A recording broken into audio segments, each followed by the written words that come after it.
Assalomu alaykum aziz do'stlar, aziz obunachilar, aziz YouTube foydalanuvchilar. Inshaalloh endi bugungi ishimiz muramir ishimiz xizmatlari bo'lsa, bemalol zakaz etaverasizlar. Hozir ishlari bilan tanishtirib ko'rsatib boramiz do'stlar.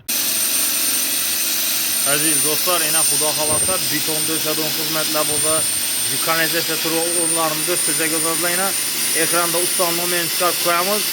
Bemalol aloqa qilaverasizlar. Yana xudo xolasa ishimizga kimda kim uchun xizmatlar kerak bo'lsa zakaz etaverasizlar do'stlar. Shunday chiroylatib neydan desangizlar har xil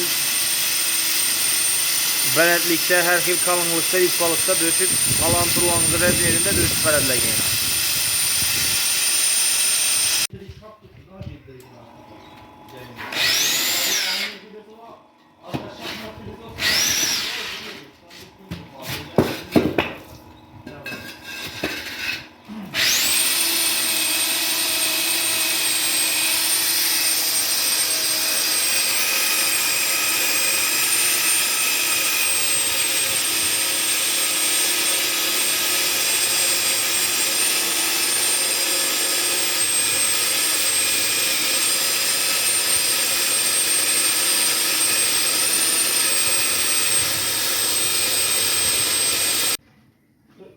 Aziz dostlar, yine xudo xolasa kim shuning kanalizatsiya turbalarını, hala razmerdagi shuning teshik xizmatlari bo'lsa, bemalol aloqa chiqaversa, yine chiroylatib xudo xolasa usta bobomiz o'tib berdi. Yine kim shuning xizmatlar kerak bo'lsa, ekranda nomerlar bo'ladi, bemalol bog'lanaverasizlar. Usta bobo nelardan xudo xolasa borib ishlab berasiz? Xorazm viloyati bo'yicha.